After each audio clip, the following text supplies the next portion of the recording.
History of magic classes might seem like the most boring hours at Hogwarts, but what if that monotonous history Professor Binns taught actually hides the bloodiest secret of the wizarding world?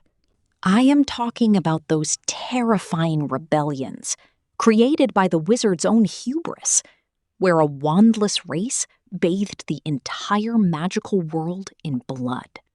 Behind that massive storm the goblins unleashed when their right to bear wands was taken away, there lies a horrific revenge plan that actually continues even today.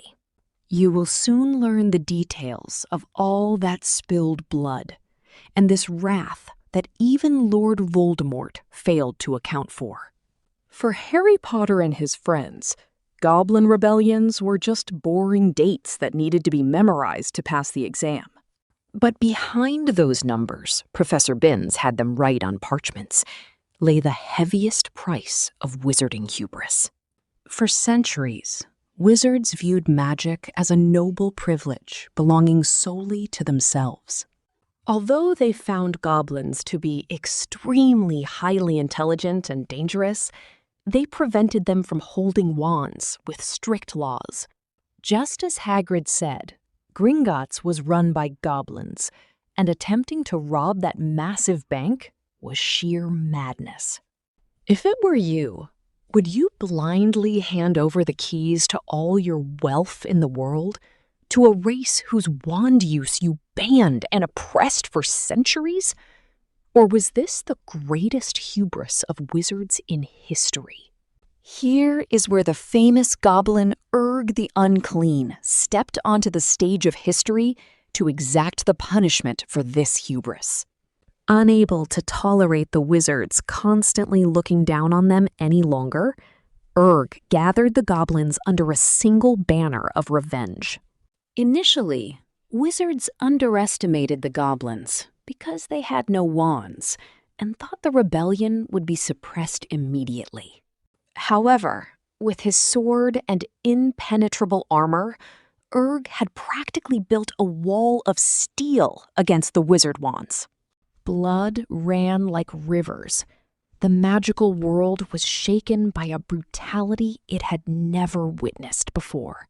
Behind the safe walls of the magnificent Hogwarts castle, wise wizards like Albus Dumbledore knew very well how destructive this hubris could be. Dumbledore had defeated Grindelwald and witnessed the gradual rise of the dark arts. He was aware that wizards, seeing themselves superior to other races, would always serve darkness and disaster. That great rebellion, started by Urg, was suppressed with difficulty, but that cold and sharp hatred in the goblins' hearts never extinguished. Even generations later, clever goblins like Griphook secretly harbored a deep grudge against wizards, even though they appeared to serve them. As Griphook wandered through those dark and winding tunnels of Gringotts, the wrath of his ancestor Urg still gleamed in his eyes. In those massive vaults deep below, among mountains of gold, the silence of a centuries-old reckoning echoed. Wizards trusted them to protect their wealth, but the goblins' loyalty was always solely to gold and their own race. As Harry Potter passed through the green smoke and flames in those narrow stone passageways, he stood right in the middle of this tense peace. On one side was the never-ending centuries-old hubris of wizards, and on the other, this is exactly what even Lord Voldemort had a hard time understanding. While building his power, Voldemort believed only in the absolute supremacy of pure-blood wizards, viewing everyone else merely as tools. This Dark Lord, who ruthlessly used even the humans around him, completely underestimated the deep-rooted and dangerous magic of the goblins. In dark days, when people feared even their own shadows. Voldemort's greatest mistake was allowing his own hubris to blind him. For Gringotts Bank was protected not only by magical locks or ruthless dragons, but by that unquenchable hatred of the goblins. A goblin would never forget a blow it had taken. The wizard's usurpation of the right to wands, Urg's bloody resistance, and every drop of goblin blood that fell to the earth was etched into the marbles of Gringotts. When Harry faced the cold darkness in Voldemort's eyes the night he returned from death, he was actually also the heir to an injustice that had lasted for centuries. The history of magic whispered not only of dusty wars left in the past, but also of new storms gathering on the horizon. That is why Dumbledore believed everyone should live together in equality and respect. Because Voldemort's boundless hubris was molded from the exact same dough as the hubris of those cruel wizards in Urg's time. Whoever held the wand made the rules, but the sword of the oppressed always waited silently in its scabbard. This tense and thin line between the two worlds was coming closer to the break. The current silence of the goblins was not acceptance, but merely a deadly ambush plan waiting for the right moment. And this storm was counting the days to expose all the rotten foundations of the wizarding world. There was a detail Hermione knew very well while flipping through history of magic books. That famous inn in Hogsmeade was the secret headquarters of the 1612 Goblin Rebellion. While wizards drank butterbeer and laughed upstairs, a bloody revenge was being planned in the dim cellars right beneath them. This was the perfect picture summarizing the blindness of wizards. For centuries, they took no other being seriously but themselves, thinking they could control everyone with laws like the 1637 Werewolf Code of Conduct. Just as in the uprising of Elfric the Eager, they always wrote history with their own victories and swept the real danger under the rug. If you were an oppressed race, would you start a bloody rebellion from the shadows, like in 1612? Or take economic control of wizards by commanding the gold? Remember those famous words Hagrid said when introducing the hippogriff? Never insult a hippogriff, because it might be the last thing you do. In fact, this rule applied to all other intelligent creatures in the wizarding world, especially goblins.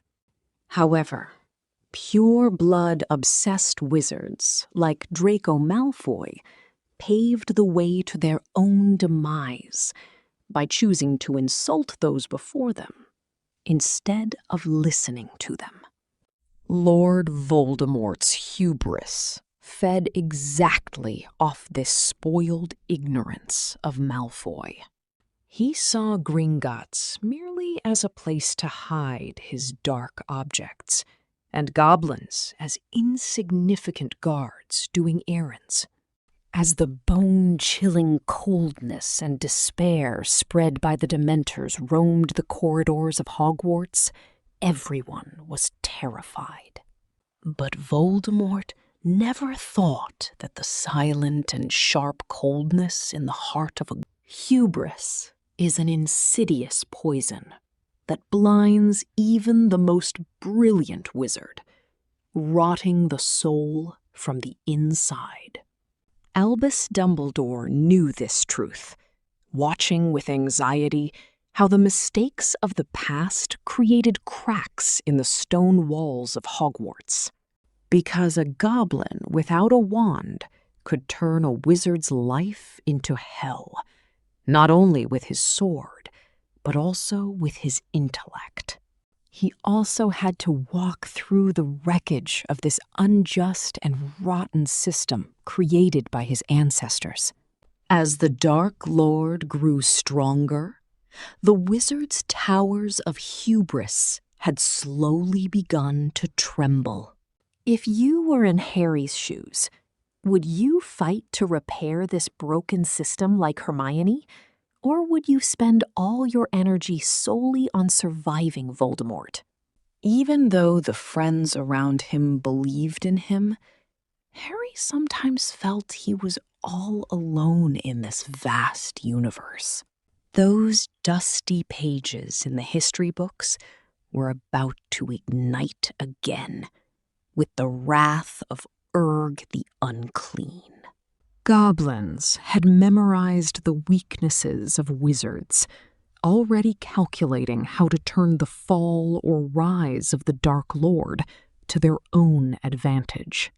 Griphook's crooked smile proved that the real danger lying behind the massive doors of Gringotts wasn't just dragons. The revenge for the wands snapped centuries ago would erupt right in the middle of a wizarding war at the most unexpected moment. As the scar on Harry's forehead ached, he might have been feeling the pain not only of the past, but of a brand new impending rebellion. Just imagine all that gold, locked vaults, and magical seals. They were all in the hands of a race sharpened by hatred.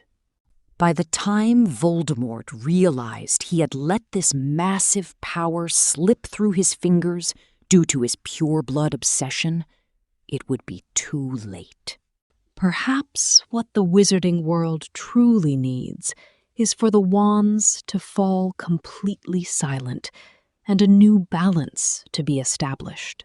The footsteps echoing in the castle corridors were like the drums of an approaching war.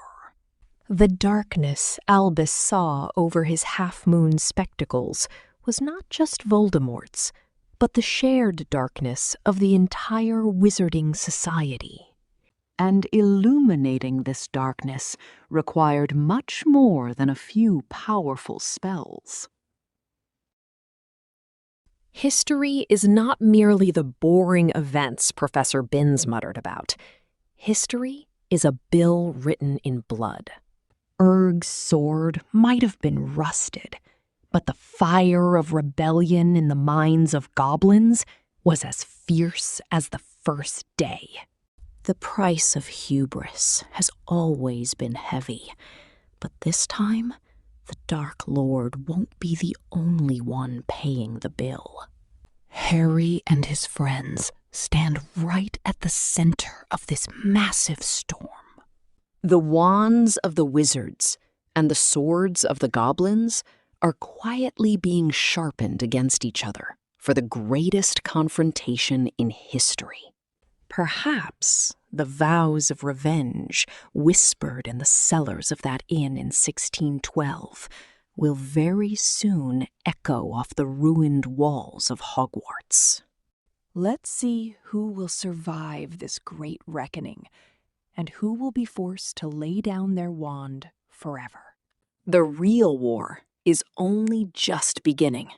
Those massive marble pillars of Gringotts actually hide not only the gold of wizards, but also the dark legacy of a centuries-old hubris. Clever goblins like Griphook may seem to serve arrogant wizards on the surface, but inwardly, they memorize all their weaknesses. Voldemort's most deadly mistake was assuming the magical world consisted only of those with a wand. He thought he could control everything with the green light shooting from the tip of his wand, but he never saw how much his pure-blood hubris blinded him. Do you think if Voldemort had truly respected the ancient and dangerous magic of the goblins, Stealing the Horcrux from Gringotts would have been completely impossible for Harry? Or would fate have written the same ending? When Harry went deep into that famous bank and broke the dragon's chains, he faced not only the Dark Lord, but also the centuries-old fire of rebellion created by Urg the Unclean. The anger of a race whose right to wands was taken away and whose honor was trampled can pierce even the shield of the most powerful wizard. That is why Dumbledore believed everyone should live together in equality and respect, because the mistakes of the past still ached in the walls of Hogwarts. The things told in those sleep-inducing lessons of Professor Binns were not fairy tales, but a diary of revenge written in blood and the sounds of swords.